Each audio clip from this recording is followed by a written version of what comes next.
What's up, guys? So today we're just going over the basis of my Fibonacci strategy.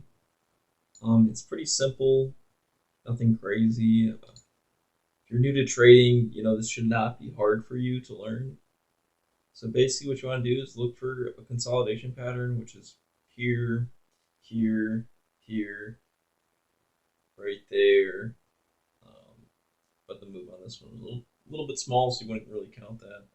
And then you want to take it and extend to the top of the time frame you're looking at. So obviously we're looking at this consolidation pattern, and where this consolidation pattern ends is right here at the top. Okay.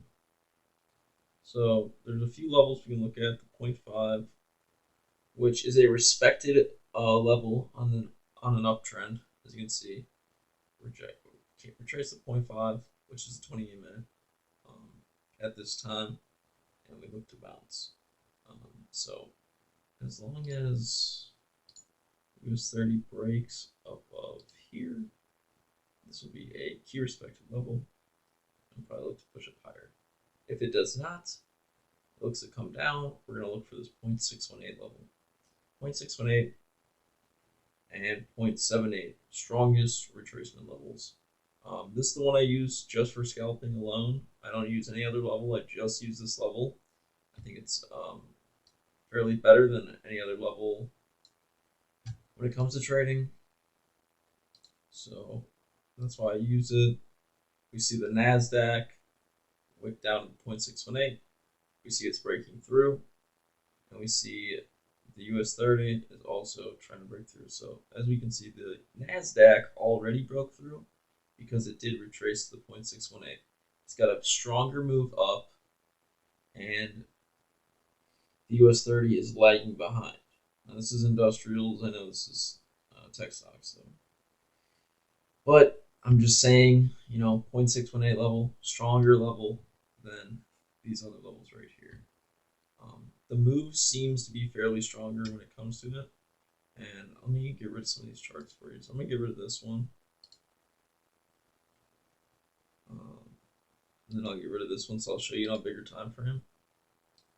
So what right here, so the move goes from here to here, okay? So I took it from the bottom, that was the bottom, that was the last consolidation pattern, and this top, so I'm rejecting off the top, so I moved the wick to this top. So we can see the 0.618 level right here got bought up. It literally wicked to it, got bought up, and that move alone, so if we put our entry there, I usually take to the, so from a consolidation pattern, this is where my stop loss gets into. From a consolidation pattern,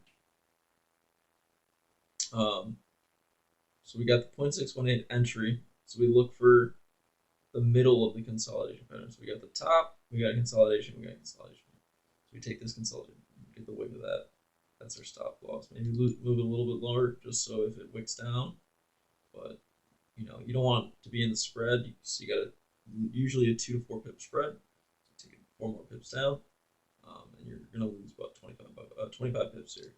But our move is gonna be to the top or higher, and I usually just take it to the top. So I try to go double my risk every time. So I'm risking double. All right, I'm risking half than what I'm making.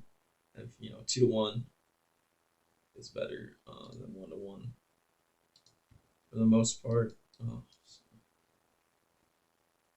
all the time, but I'm just saying, it's harder to get bigger moves if you're not sticking to the strategy. So 0.618 entry, boom, take it to the top.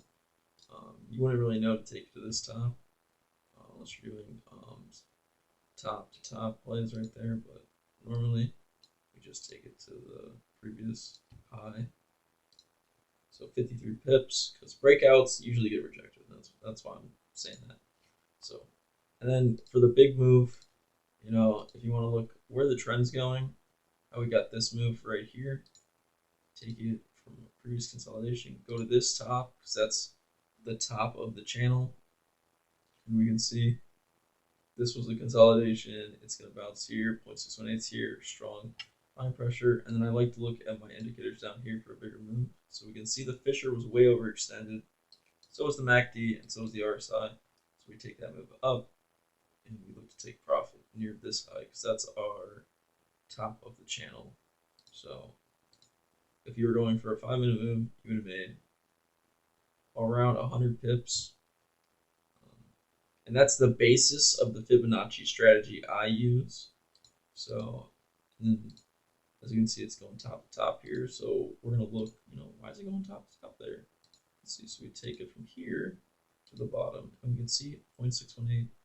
It's right here. It's got rejected the first time. It's getting rejected the second time. I hope this explains the Fibonacci strategy a little bit better. This is what I use to trade. This is what I've been scalping with for a couple years now. But if you guys are interested in learning more and getting one-on-one time with me, I do offer a Discord group where I do live day trading. It's from 7:30 Eastern time some days. Normally it's 9:30 Eastern time to about 11:30 Eastern time. 2 hours a day, 5 days a week, depending on the market, what the market gives us. But it's only $35 a month, and you can learn the fib strategy and make money with me at the same time. All right, I'll see you later, guys. Have a good one.